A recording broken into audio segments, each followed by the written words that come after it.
Paul Saladino, as you know, was a carnivore for around 2 years, and then he started having a couple problems. He had electrolyte issues, and his testosterone tanked.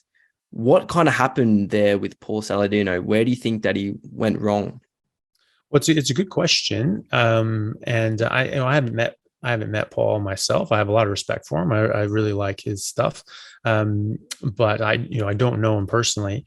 But so you have to sort of make suppositions based on limited information. But um, he had these issues, which are obviously very, very troubling, and you don't want to go through them yourself. He attributed it to lack of carbohydrates, and then being in ketosis for too long is actually harmful to you. I don't think that that's true necessarily. I think we have quite a lot of studies looking at ketosis. We work with people like Professor Steve Phinney, who's been doing this for decades, looking at this. Obviously, the work of people like Weston A. Price and all different anthropologists looking at people that have never eaten carbohydrates their entire life generationally, and they're very, very fit and healthy. Our ancestors during the ice ages, who had no access to anything sugar or carb related for eons, however long they were in there, and then people such as myself and others doing carnivore long term or even keto long term, decades, a lot of people, and not having these same issues. So I don't think it was the carbohydrates. There could be a number of other things. He does eat a lot of organs that could potentially give him hypervitaminosis. When you eat carbohydrates, that actually increases your body's demand for vitamins, and when you and so you can, if you have excess sort of vitamins and having hypervitaminosis, and you raise your threshold with carbohydrates, that could now put you into a so-called normal level of that as well. He was having problems with his thyroid as well. Hypervitaminosis A, for example, is known to suppress TSH, which will then suppress the production of thyroid as well. But there's a number of other things. I don't know exactly what caused his issues, but I don't think that the evidence would really support that it was purely a lack of carbohydrates. I think something else was going on there. And I've certainly never had that problem myself, and I've been doing this for quite a number of years.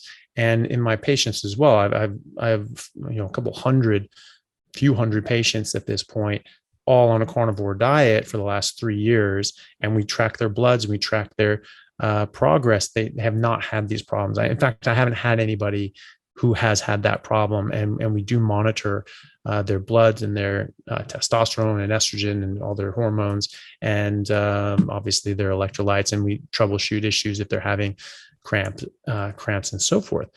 Haven't come into that problem. Haven't seen that at all. I don't push my patients into having a whole bunch of organs. I don't think that they're strictly needed, and certainly not in excess of what proportion you're going to find in the animal. Like if you have an entire buffalo, that the meat on that thing is going to feed you for 2 years as an individual, right?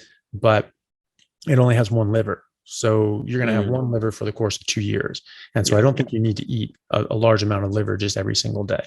So that's the thing. So I to answer your question, I don't know. I don't know exactly what caused this issue, but I really don't think that it was a lack of carbohydrates. So a lot of people know that processed sugars and sugars are bad. However, people say, oh, fruit's good because the sugar's natural and stuff. And I know you've talked about this a lot. Do you think there's any need for any carbs or any sugar in your body? What's your thoughts on that? Not that you take in dietarily. Your body does make carbohydrates. Your body does make blood sugar, liver glycogen, muscle glycogen to exacting degrees. So that's another reason why I don't think there's too much of an issue with not eating carbohydrates, because your body makes the stuff. And so you really shouldn't have a problem like that. The whole argument of being natural doesn't really go too far, because they're saying, well, it's natural sugar. I was like, well, arsenic's natural. That's not really good for you. Hemlock's natural. That will kill you. But sugar is sugar is sugar. It's just a chemical, right?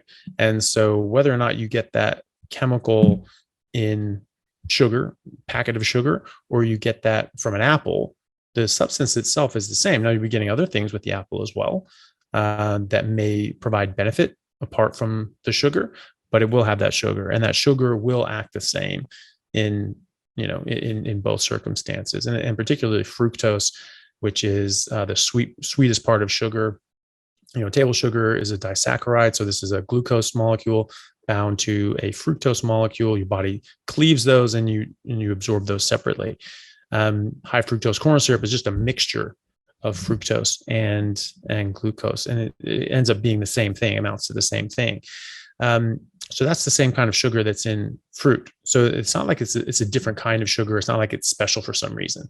It's just that, people like fruit and they want to justify eating fruit. Do you think that there is something about fruit that makes it any better than processed sugar, or it's seriously like, you're comparing apples with apples? It's the same thing. Yeah. The sugar, I think, is exactly the same, with a caveat. Fiber, probably the only benefit I've ever come across with fiber is that it delays the absorption of certain nutrients. And if you're eating stupid things and things that aren't good for you, it will delay the absorption of those things as well, and maybe even stop them.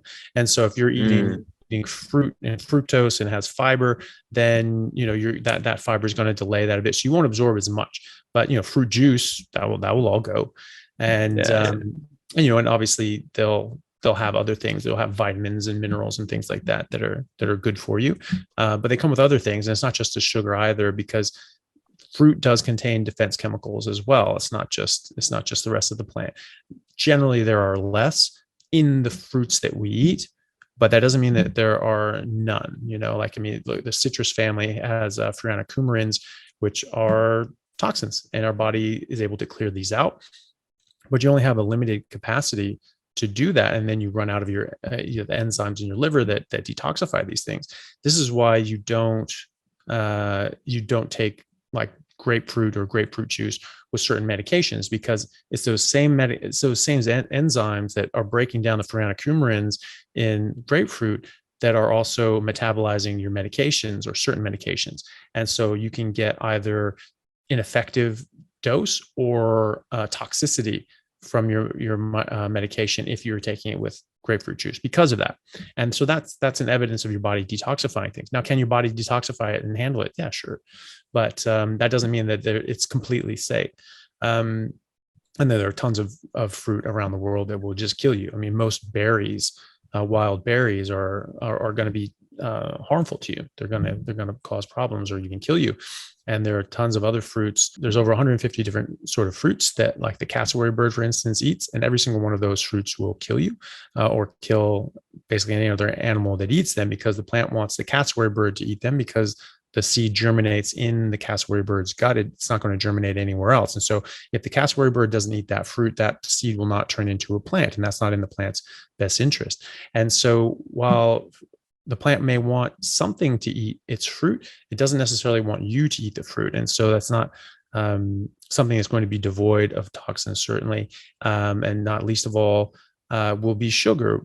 While most things that have like fructose in it seem to have less defense chemicals, that's true. It's not going to be devoid of them, but the fructose and the sugar itself can cause harm. And so that's probably my main issue with fruit.